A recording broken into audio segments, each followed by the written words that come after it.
Welcome to Called to Build, the podcast for faith-driven entrepreneurs and kingdom leaders who are ready to build what outlasts them. Hosted by Willis, entrepreneur, pastor, and marketplace missionary. Each episode delivers biblical wisdom, insight, real-world strategy, and bold encouragement to help you lead with purpose, steward with wisdom, and multiply your impact. Because faith and business weren't meant to compete, they were meant to collide. Now, let's step into today's episode. So today we're going to talk about overcoming procrastination and some tips so you can take action today in your home business and really get it moving forward. You know, procrastination is probably the biggest enemy to progress in anybody's business, whether that's a brick and mortar business or a home business. And this may sound familiar. You sit down to tackle your to-do list and you find yourself scrolling through social media or organizing your desk or making another cup of coffee. And before you know it, the day has gotten away from you. And all of those big, bold dreams that you have feel further away than they ever have before. Procrastination really is the thief of time, and for an entrepreneur, it can be really destructive. So here's the truth. Overcoming procrastination isn't just about better time management. It's actually about breaking through the fear. Fear is actually the root cause that is holding you back. It's what's creating that procrastination, the indecision, the habits that are holding you back. And so what we want to do is we want to help you get through that so you can step into the fullness of your purpose. And so if you've been waiting for the right moment to take action, consider this to be the perfect time. So in this video, we're going to look at some actionable strategies and some faith-driven insights to help you conquer procrastination and then build the business that you've envisioned. And so if you're ready to reclaim your time and make today the day that everything changes, go ahead and grab pen and paper and get ready to take some notes. Now, in this video, here's some of the things we're going to look at. Number one, procrastination is often rooted in fear. We've got to deal with the root, not just the symptom. And oftentimes, perfectionism or lack of clarity is involved as well. Number two, we want to look at some practical steps like breaking tasks into manageable bite-sized pieces and then prioritizing so that we can push you past this dead zone, get some momentum moving, get some inertia going. Third thing we're going to look at is some faith-based principles to provide strength, clarity, and motivation so that you take consistent action. And then fourth, we'll overcome procrastination to help you unlock your potential and then help you build a business that aligns with your God-given purpose. And so if you're ready to go, let's dive in. So first of all, let's understand the roots of procrastination. Why is it that you procrastinate? Well, first of all, realize that procrastination is not laziness. It's not that you're lazy. It's not that you don't want to work. It's actually a coping mechanism. It's a way that you are avoiding discomfort, fear, or self-doubt. You see, a lot of entrepreneurs struggle with procrastination because starting or growing a business comes with significant challenges. For example, imagine a new business owner who knows they need to create a marketing plan, but instead they spend hours reorganizing their email inbox. The questions that are going on in the back of their mind are, what if I fail? What if I'm not good enough? What if I succeed and can't handle it? You see, these fears can actually create a cycle of avoidance where even the simplest tasks become insurmountable. And perfectionism also plays a major role because the idea of doing something imperfectly can paralyze us. Instead of making progress, we wait for the perfect time, idea, or circumstances which rarely, if ever, arrive. But the Bible offers profound insight into this struggle. In Matthew chapter 26, verse 41, Jesus reminds us, "The spirit is willing, but the flesh is weak." Procrastination is a battle between our intentions and our actions. And recognizing its roots is the first step towards breaking free. Now, we also need to understand that procrastination comes with a cost. Procrastination's cost is steep. I want you to think about this.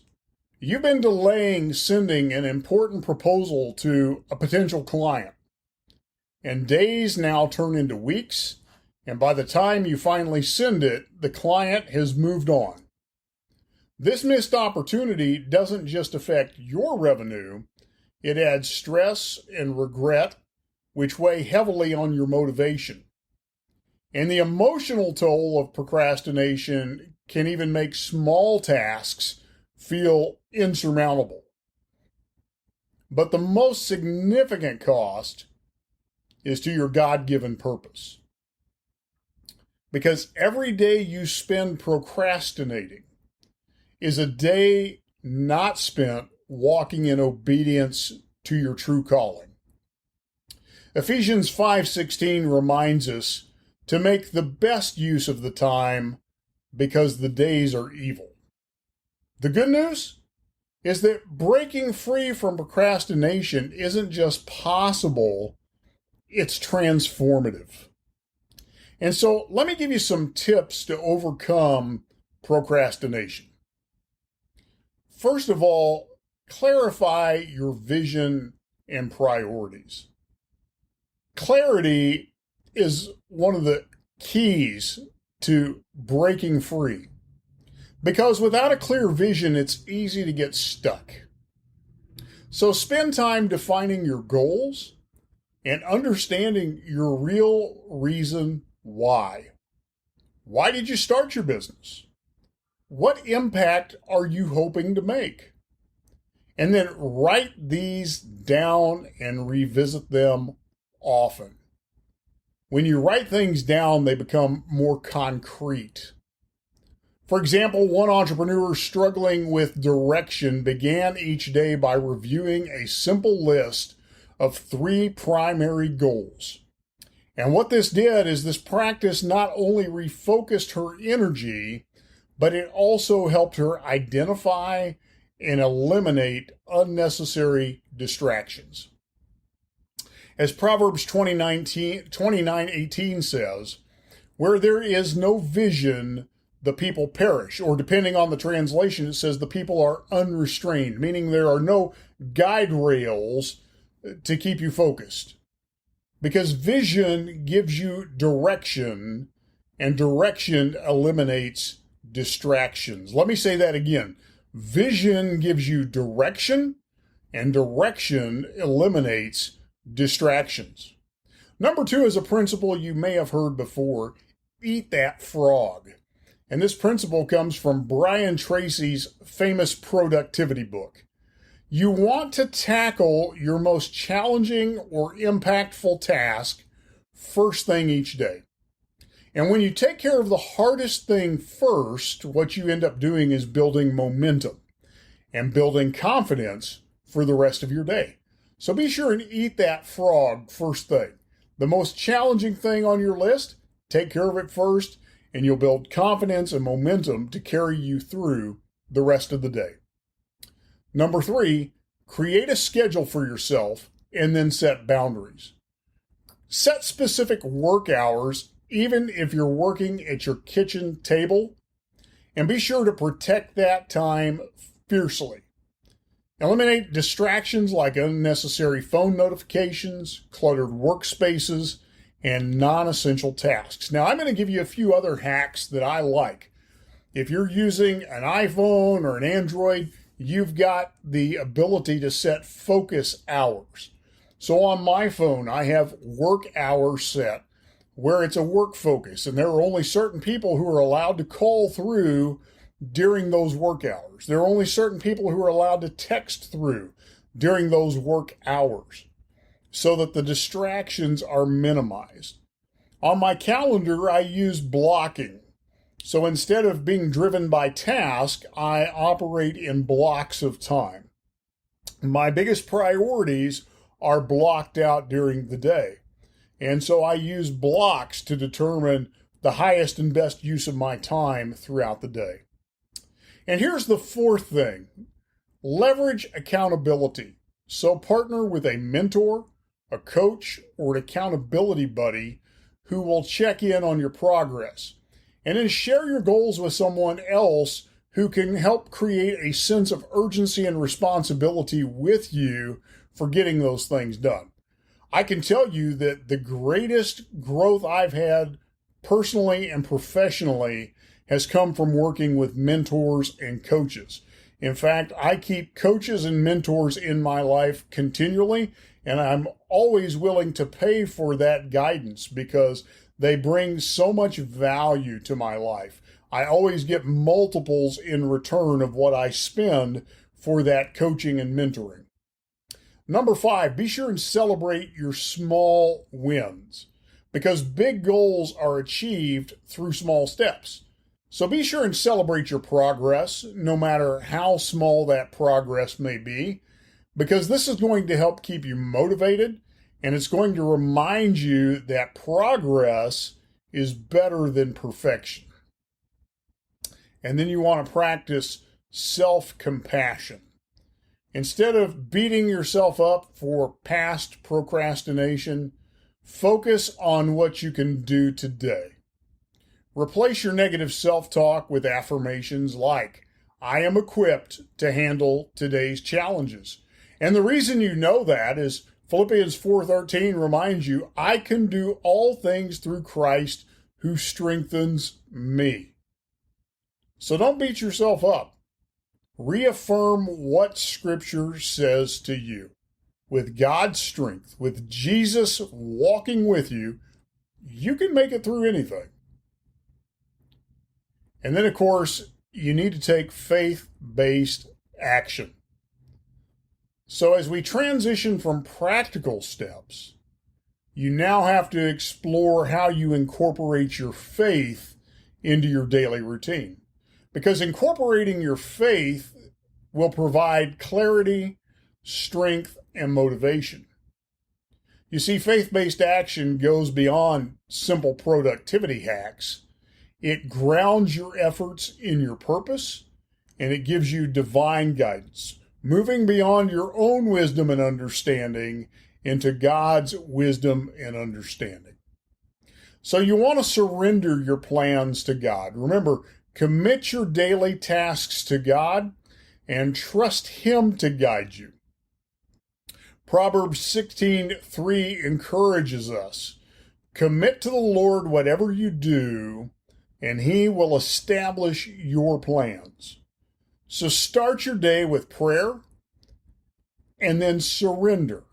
And by doing that, you're going to have clarity and peace as you move forward. And then as you do that, you have to trust God's strength.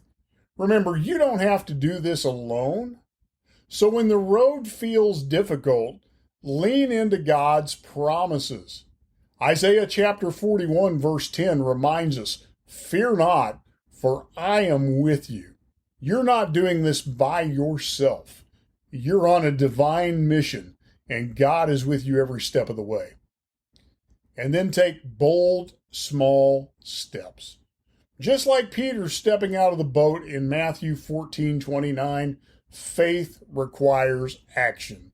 Now, oftentimes we want to beat up on Peter. He took his eyes off of Jesus and he sunk.